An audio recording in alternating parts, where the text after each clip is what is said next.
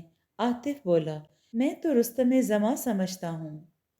رستم بھائی نے بڑے جواب دینے سے پہلے گردن گھما کر گرد و پیش کا جائزہ لیا۔ کچھ لوگوں کو ذرا فاصلے اور قدرے قریب بکھرے کھڑے دیکھا تو اس کا بازو تھام کر اسے ایک تنہا گوشے میں لے گئے۔ پھر اس سے کسی قدر سنجیدگی سے کہا، کہو تو اس قافرہ کو تمہارے قدموں کی زینت نہ بنا دوں؟ سچ؟ عاطف اپنی جگہ سے اچھل پڑا، کیا ایسا ممکن ہے؟ جیب بھری ہو تو کچھ بھی ممکن ہے میری جان۔ رستم بھائی کا سینہ غرور سے تن گیا۔ پیسے میں کالے جادو سے بھی زیادہ طاقت ہوتی ہے، کہو تو تمہاری اس سے شادی کرا دوں؟ رستم بھائی عاطف ان سے خوشی سے لپٹ گیا۔ شادی؟ کیا وہ مجھ سے شادی کے لیے تیار ہو جائے گی؟ وہ کیا، اس کی ماں بھی تیار ہو جائے گی؟ میں نیلم کی بات کر رہا ہوں، اس کی ماں کی نہیں۔ عاطف نے کہا، رستم بھائی مذاق نہ کرو، ویسے نیلم کی ماں بھی کم حسین اور پرکشش نہیں۔ رستم بھائی سنجیدہ ہو کر بتاؤ، کیا نیلم شادی کے لیے تیار ہو جائے گی؟ عاطف نے تکرار کی۔ عاطف بھائی، کیا آپ پیسے کی طاقت نہیں جانتے جو ایسی بے تکی باتیں کر رہے ہو؟ رستم بھائی نے کہا، میرے پاس پیسے کی کیا کمی ہے؟ عاطف بولا، نیلم سے میری شادی کرا دو، تمہاری ہر ممکن خدمت کروں گا۔ رستم بھائی نے اس کے اور قریب ہو کر سرگوشی کی، لیکن ایک بات ہے عاطف بھائی، نیلم سے جو شادی ہوگی وہ مشروط ہوگی، یہ سوچ لو۔ وہ کس لیے مشروط شادی؟ عاطف نے سوالیہ نظروں سے دیکھا۔ شوبز کی جتنی لڑکیاں اور عورتیں ہیں وہ وقت اور پیسے سے فائدہ اٹھاتی ہیں۔ رستم بھائی نے کہا، یہ کوئی نئی بات نہیں، اس دنیا میں محبت کرنے والے بھی جب آپس میں شادی کرتے ہیں تو وہ بھی مشروط ہی ہوتی ہے۔ عاطف کا دل خوشی سے بلیوں اچھلنے لگا۔ دوسرے لمحے تیزی سے دھڑکنے لگا تو اس نے پوچھا، شرائط کیا ہوں گی؟ میں نیلم کی آنٹی سے پوچھ کر ہی بتا سکوں گا، رستم بھائی نے جواب دیا۔ دوسرے لمحے رستم بھائی کی آنکھیں چمکنے لگیں۔ وہ اس کا کندھا تھپ تھپاتے ہوئے بولے، اگر آنٹی تیار ہو گئیں تو تم دنیا کے پہلے خوش نصیب شخص مانے جاؤ گے۔ ساری دنیا کے مرد تم پر رش کریں گے۔ وہ کیسے؟ عاطف کا لہجہ خوشی سے مرتعش ہو گیا۔ معلوم نہیں اس کی زندگی میں کتنے مرد آ چکے ہوں گے۔ نہیں عاطف بھائی نہیں، ایسی کوئی بات نہیں، تم نیلم کی زندگی میں پہلے مرد ہوگے۔ رستم بھائی کہنے لگے، آنٹی نیلم کی اس شہرت اور مقبولیت سے بہت زیادہ پریشان ہو گئی ہیں۔ انہیں توقع نہیں تھی کہ صرف ایک ڈرامہ نیلم کو راتوں رات اتنی بلندیوں پر پہنچا دے گا اور اس کے حسن کی کرشمہ سازیاں پرابلم بن جائیں گی۔ رات دن اس کے گھر کی دہلیز پر قدم رکھتا ہوا ہر عمر کا آدمی نیلم سے اپنی غرض پوری کرنے کے لیے بڑی قیمت ادا کرنے کو تیار نظر آتا ہے۔ آنٹی ان سب کو دھتکار اور سمجھا کر تنگ آ گئی ہیں کہ نیلم ایک شریف گھرانے کی پڑھی لکھی لڑکی ہے۔ اداکاری کا شوق اسے اسٹیج کی دنیا میں لے آیا، لیکن ان بھیڑیا نما مردوں کے کانوں پر جو تک نہیں رینگتی دیکھ کر آخر انہوں نے تنگ آ کر 3 دن پہلے ہی مکان بدل لیا۔ انہوں نے کل ہی یہ فیصلہ کیا ہے کہ کوئی مناسب شخص مل گیا تو نیلم سے اس کی شادی کر دیں گی، لیکن یہ شادی مشروط ہوگی۔ آپ کو آنٹی نے شرائط بتائی ہوں گی، عاطف نے کہا۔ بتانے میں کیا حرج ہے، بتا دیں۔ نہیں، میں ان سے ان کی شرائط نہیں پوچھی اور نہ انہوں نے مجھے بتایا، رستم بھائی بولے۔ ٹھیک ہے، آپ نے کس لیے ان سے شرائط نہیں پوچھی؟ عاطف نے کہا۔ کیا اس کے پاس کوئی وجہ تھی؟ اس لیے کہ میرے ذہن میں کوئی بھی شخص موجود نہیں تھا، رستم بھائی نے جواب دیا۔ لہٰذا پوچھ کر کیا کرتا؟ اب تمہیں دیکھتے ہی خیال آیا ہے کہ تم ہر لحاظ سے نیلم کے لیے موزوں اور مناسب ہو۔ تو پھر نیلم سے کب اور کس دن ملا رہے ہیں آپ؟ عاطف نے اپنی جیب میں سے 1000 روپے کا ایک کڑکتا ہوا نوٹ نکال کر ان کی طرف بڑھایا۔ نیک کام میں دیر نہیں ہونی چاہیے۔ رستم بھائی اس کے ہاتھ سے 1000 کا نوٹ دیکھ کر خوشی سے کھل اٹھے۔ اس کے ہاتھ سے نوٹ لے کر اپنی پتلون کی اندرونی جیب میں بڑی حفاظت سے رکھ دیا۔ میں چاہتا ہوں کہ مجھے آج ہی اس سے ملوا دو، ڈرامے کے بعد۔ میں جانتا ہوں کہ آپ نیلم کو دیکھنے کے لیے کس قدر بے چین ہیں، میں خوب سمجھتا ہوں۔ آج ہی اس وقت ملوا دوں گا جب ڈرامہ ختم ہو جائے گا، ٹھیک ہے؟ بالکل ایسے ہی ہوگا۔ میں آپ کو اپنے ساتھ ڈریسنگ روم میں لے جاؤں گا، نیلم اور آنٹی سے بھی متعارف کروا دوں گا۔ ایک طرح سے یہ اچھا بھی ہوگا کہ ایک دوسرے سے مل لو اور جان لو، اور پھر دوسری طرف میرا کام بھی سہل ہو جائے گا۔ کل جب ان سے مل کر آپ کے رشتے کے متعلق بات کروں گا تو انہیں فیصلہ کرنے میں کوئی دشواری پیش نہیں آئے گی۔ کل شام تک آپ کے امتحان کا نتیجہ بھی نکل آئے گا۔ رستم بھائی نے توقف کر کے بڑی بے تکلفی سے اس کے شانے پر ہلکی سی دھپ جمائی۔ میں آپ کی کامیابی کی خوشی میں منہ مانگا انعام لوں گا۔ میں گزشتہ 4-5 برسوں میں کبھی کسی شکایت کا موقع دیا ہے تمہیں؟ رستم بھائی نے عاطف سے کہا۔ نہیں میرے یار، وہ بڑی فیاضی سے مسکرائے۔ آپ میرے ملنے والوں میں واحد شخص ہیں جس کے لیے میں ہمیشہ نادر قسم کے تراشیدہ پتھروں کی تلاش میں سرگردہ رہا ہوں۔ بالکل نہیں رستم بھائی، عاطف نے اپنی گردن ہلا کر انکار کیا۔ نیلم، نیلم ہے ایک نایاب ہیرا جسے میں نے دریافت کیا ہے اور اسے اسٹیج کی دنیا پر متعارف کروایا۔ رستم بھائی کا چہرہ جانے کس خیال کے زیر اثر دمک اٹھا۔ اسی لیے ڈائریکٹر، پروڈیوسر اور آنٹی میری کوئی بات نہیں ٹالتے۔ آپ کو بھی خوش ہونا چاہیے۔ میں اس ہیرے کو تمہاری زندگی کے تاج کی زینت بنانا چاہتا ہوں۔ اس لیے تو میں نے آپ کے علاوہ کسی اور شخص کو کبھی منہ بھی نہیں لگایا۔ عاطف نے جواب دیا، میں یہ جانتا ہوں کہ آپ اس بات کو سمجھتے ہیں کہ میری پسند، ذوق اور معیار کیا ہے۔ وہ ہال میں آگے تیسری قطار میں تھے۔ ہال تماشائیوں سے کھچا کھچ بھرا ہوا تھا، بلکہ سارے تماشائیوں نے تو کھڑے ہو کر ڈرامہ دیکھنا گوارا کر لیا۔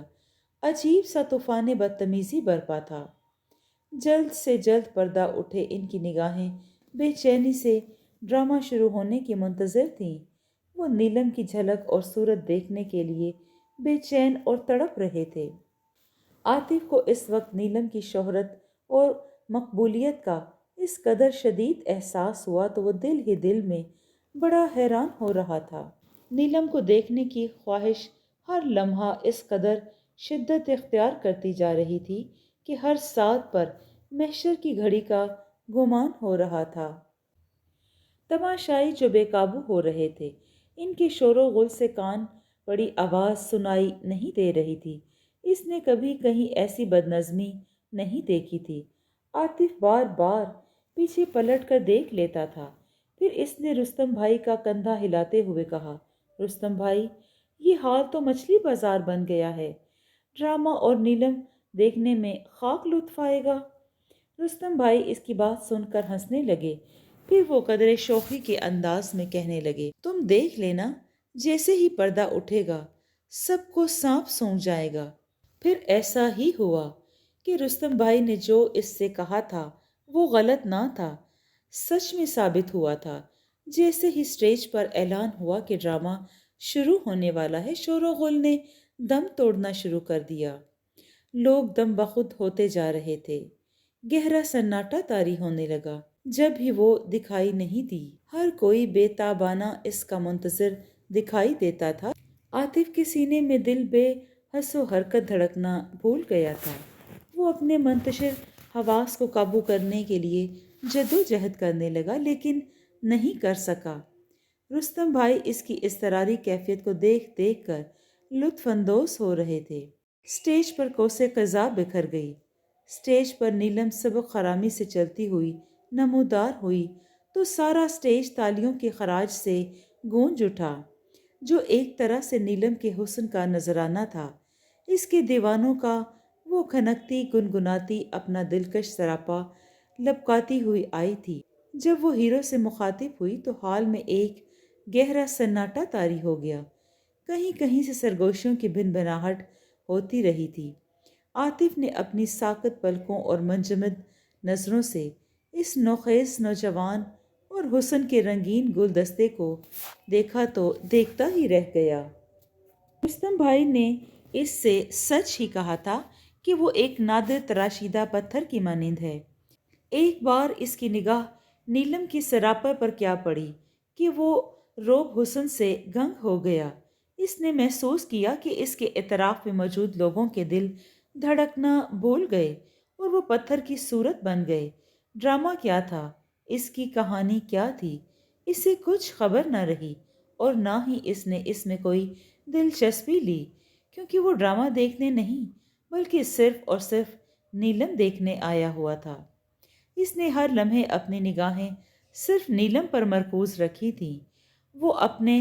وہ اسے اپنے دل کے تمام گوشوں میں جذب کر کے انجانے خوابوں میں ڈوب ڈوب کر ابھرتا رہا تھا۔ اس نے اپنے دل کو ٹٹولا تو اسے معلوم ہوا کہ وہ نیلم کو پانے کے لیے اتنی دور نکل گیا تھا کہ اس کی واپسی مشکل نہیں ناممکن دکھائی دے رہی تھی۔ ڈرامے کے اختتام پر اسے رستم بھائی نے اپنے ساتھ لے کر بوقت تمام ڈریسنگ روم میں پہنچ گئے۔ عاشقانہ دید کے ہجوم کو پولیس کی مدد سے ہٹایا گیا۔ ڈریسنگ روم میں نیلم آئی اور دیگر چند مرد اور لڑکیوں کے نرغے میں گھری ہوئی تھی۔ وہ ان سے اپنی اداکاری کے مظاہرے کی داد وصول کر رہی تھی۔ جب رستم بھائی نے آنٹی اور نیلم سے متعارف کرایا تو اس نے نیلم کی اداکاری کی تعریف میں زمین آسمان کے قلابے ملا دیے۔ تعریف ہر ایک کی کمزوری ہے، لیکن لڑکیاں اور عورتیں تو اپنی تعریف سن کر ضرورت سے زیادہ خوش ہو جاتی ہیں۔ اس نے جس طرح، جیسی اور جس انداز اور الفاظ سے نیلم کی تعریف کی تھی، ان میں سے کسی نے اس کی نہیں کی تھی۔ نیلم نے نظر بھر کر اس کی نگاہوں میں دیکھا۔ عاطف نے محسوس کیا کہ وہ اس کے منہ سے تعریفی کلمات سن کر اندر سے پھولی نہیں سما رہی ہے۔ عاطف نے اس کا بشرہ بھانپ کر اندازہ کر لیا۔ اس کا چہرہ دمکنے لگا تھا۔ آنٹی بھی بہت متاثر ہوئی تھیں۔ چند لمحوں کے بعد نیلم نے اپنی رسیلی آواز میں اسے مخاطب کیا، عاطف صاحب، آپ کی مخلصانہ تعریف اور حوصلہ افزائی کا بہت بہت شکریہ، لیکن ہمیں آپ کے محکمے اور اخبار نویسوں سے بہت ڈر لگتا ہے۔ آپ دونوں اداروں کی تلواریں ہمارے سروں پر لٹکتی رہتی ہیں۔ ہماری نیندیں اچاٹ ہو گئی ہیں۔ چاروں اطراف سے کہے ابل پڑے۔ ان میں نیلم کی مترنم ہنسی کی کھنک سب سے نمایاں تھی۔ وہ اس شوق و شنگ کے برجستہ جملے کو سن کر اپنی ہنسی کو روک نہ سکا۔ روبرو اور اس قدر قریب سے دیکھ رہا تھا اور اپنی قسمت پر ناز ہو رہا تھا۔ اس کی خوش بختی میں اس وقت ایسا اضافہ ہو جاتا جب نیلم کے سمنداز قدم رکھنے والا پہلا شخص وہ تھا۔ عاطف نیلم سے شادی کے لیے سنجیدہ ہو گیا تھا۔ وہ نیلم سے کیوں نہ شادی کرتا، وہ جو صرف اس کی آئیڈیل نہیں تھی بلکہ ہر مرد کی تھی۔ اب نیلم کو ہر صورت میں اپنا آئیڈیل بنانا تھا۔ اس کی نیلم سے ملاقات مختصر لیکن پرکیف رہی تھی۔ وہ چونکہ بے حد تھکی ہوئی تھی اور رات کا 1 بج رہا تھا، اس لیے وہ اور آنٹی اپنے آدمیوں کے ساتھ رخصت ہو گئیں۔ اتفاق، اریبہ حیدرآباد سے پیر کے دن سپہر لوٹ آئی تھی۔ اس کا واپسی کا پروگرام منگل کا تھا۔ اس کے پاس فلیٹ کی ڈپلیکیٹ چابی تھی۔ اس نے عاطف کی موٹر سائیکل پارکنگ میں دیکھ لی تھی، اس لیے اس نے بے آواز دروازہ کھولا اور اندر داخل ہوئی۔ اس کی آہٹ بھی نہیں ہوئی۔ وہ عاطف کو چونکانا چاہتی تھی۔ وہ کیا چونکاتی، خود ہی چونکی تھی۔ جب وہ دبے پاؤں خوابگاہ کی طرف بڑھی تو اس نے عاطف کی آواز سنی۔ وہ ٹیلی فون پر کسی سے بات کر رہا تھا۔ رستم بھائی، نیلم اور اس کی آنٹی سے کیا بات ہوئی؟ جلدی سے آؤ، میں تمہارا انتظار کر رہا ہوں۔ میں رات بھر اس نیلم کے بارے میں سوچتا رہا۔ کیا کہا؟ 5 منٹ میں آ رہے ہو؟ آ جاؤ۔ اریبہ کا ماتھا ٹھنکا اور وہ فوراً ہی کسی خیال کے زیر اثر برابر والے کمرے میں گھس گئی، اور اس نے دروازہ اتنا کھلا رکھا کہ ایک جھری سی بن گئی۔ چونکہ اس کے کمرے کی کھڑکیوں پر پردے پڑے ہوئے تھے، اس لیے اندھیرا تھا۔ باہر سے کوئی دیکھے تو اندر موجود نظر نہیں آ سکتا تھا۔ اس کا دل تیزی سے دھڑکنے لگا۔ وسوسے اور اندیشے زہریلے سانپوں کی طرح ڈسنے لگے۔ یہ نیلم کون ہے؟ کہیں یہ اسٹیج کی نئی اداکارہ تو نہیں، جس کی حسن و شباب کے چرچے اس نے بس میں سفر کے دوران مرد اور مسافروں سے زبانی سنے؟ عاطف نیلم کی طرف مائل کیوں ہو گیا؟ کیا وہ حسین نہیں ہے؟ اس کا جسم پرکشش نہیں ہے؟ کیا وہ اس سے سچی محبت نہیں کرتی ہے؟ ٹوٹ کر چاہتی ہے، اسے ہر طرح سے خوش رکھتی ہے اور ایک کنیز کی طرح خدمت کرتی ہے۔ عورت ہے۔ پھر عاطف اس سے بیزار کیوں ہو گیا؟ اکتا کیوں گیا؟ کیا وہ اس کی محبت کو روند نہیں رہا؟ کیا اس کی محبت کا یہ صلہ ہے؟ وہ ان خیالات کے گرداب میں پھنسی ہوئی تھی کہ اطلاعی گھنٹی بجی اور گرداب سے چونک کر نکلی اور باہر جھانکا۔ عاطف تیزی سے خوابگاہ سے نکلا اور بیرونی دروازہ کھولنے کے لیے لپکا۔ چند لمحوں کے بعد وہ اسے لے کر نشست گاہ میں آیا۔ نشست گاہ سامنے ہی تھی۔ اریبہ نے آنے والے شخص کو دیکھا، جس کی عمر 50 برس کے لگ بھگ ہوگی۔ اس کے چہرے سے خباثت برس رہی تھی۔ اس کی آنکھوں میں کینہ بھرا ہوا تھا۔ اریبہ کو یہ شخص چہرے مہرے اور وضاحت سے ذرا بھی اچھا نہیں لگا۔ عاطف رستم بھائی کو لے کر صوفے پر بیٹھ گیا۔ اس نے آج وقت گھر پر ہی گزارا تھا، دفتر نہیں گیا تھا۔ دفتر نہ جانے پر اسے 3-4 ہزار روپے کا نقصان ہو گیا تھا، لیکن اسے اس کی پرواہ نہیں تھی۔ اسے 3-4 ہزار روپے کا نقصان ہو گیا تھا، لیکن اسے اس کی پرواہ نہیں تھی۔ دفتر میں اس کے جو بھی شکار آتے تھے وہ انہیں شکار نہیں کرتا تھا۔ یہ اصول بنایا ہوا تھا کہ کوئی ایک دوسرے کے شکار پر ہاتھ نہیں ڈالے گا۔ آج کل وہ کل تلافی کر سکتا تھا۔ رستم بھائی نے اسے کل ہی کہہ دیا تھا کہ شام کے وقت تیار رہے۔ رستم بھائی کو اپنی کامیابی کی 100% امید تھی، اس لیے رستم بھائی کا انتظار کرنے کی بجائے کسی دھلا کی طرح تیاری شروع کر دی تھی۔ اب تک 3 مرتبہ شیو کر چکا تھا۔ سپہر کے ہوتے ہی اس نے نئے کپڑے پہنے۔ اس کا نیا لباس بے حد قیمتی تھا۔ لباس پہن کر اس نے آئینے میں اپنے آپ کو دیکھا تو دیکھتا ہی رہ گیا۔ اس پر جوانی ٹوٹ کر برسی تھی۔ وہ ایک بے حد وجیح جوان دکھائی دے رہا تھا۔ چونکہ وہ دراز قد تھا، اس لیے اس کی وجاہت میں بے پناہ اضافہ ہو گیا تھا، اور پھر اس کو عمدہ جامہ زیبی کا ایسا نفیس ذوق تھا کہ اس کے دفتر دوستوں اور رشتہ داروں میں بھی بڑی شہرت رکھتا تھا۔ لڑکیاں اسے دیکھ کر متاثر ہو جاتی تھیں۔ نیلم اس سے جو مل کر متاثر ہوئی، اس میں اس کے لباس کا بھی حصہ تھا۔ رستم بھائی نے اس کی طرف دیکھتے ہوئے کہا، نیلم نے ایک ہی دن میں تمہاری ذات کو اور نکھار کر رکھ دیا ہے۔ یہ تمہیں قریب سے آج دیکھے گی تو اس کی نیندیں حرام ہو جائیں گی۔ آپ چھوڑیں ان فضول باتوں کو، یہ بتائیں کہ آپ میرے لیے کیا خبر لائے ہیں؟ عاطف نے بے تابی سے پوچھا۔ وہ راضی ہیں، 100% تیار ہیں، لیکن ان کی چند ایک شرائط ہیں جو پوری کرنی ہوں گی، رستم بھائی نے جواب دیا۔ وہ شرائط کیا ہیں؟ مہر 1,00,000 روپے ہوگا، رستم بھائی نے ذہن پر زور دے کر بتایا۔ نیلم آنٹی کے ہاں رہے گی، ہر ماہ جیب خرچ کے لیے 15,000 روپے دینا ہوں گے، اور اس کے علاوہ شاپنگ جو ہوگی وہ رقم آپ دو گے۔ کیا شرطوں کی کتار لگی ہوئی ہے؟ عاطف نے طنزیہ لہجے میں کہا۔ اگر کوئی اور بھی شرط رہ گئی ہے تو بتا دو۔ ہاں، ایک اور شرط بھی ہے، لیکن یہ آخری اور سب سے کڑی شرط ہے۔ رستم بھائی کی بجھی ہوئی آواز محسوس کر کے اس شرط کی سنگینی کا احساس ہوا۔ شاید رستم بھائی کو یہ احساس ہو رہا تھا کہ وہ شرط سن کر شادی سے انکار نہ کر دے۔ شرط کڑی ہو یا نرم، جو بھی ہو بتا دیں، عاطف نے کہا۔ دیکھو تو صحیح کہ آیا وہ قابل قبول ہے یا نہیں۔ نیلم جب چاہے آپ سے طلاق لے سکتی ہے اور آپ اسے طلاق دینے میں چوں چراں نہیں کرو گے، رستم بھائی نے کہا۔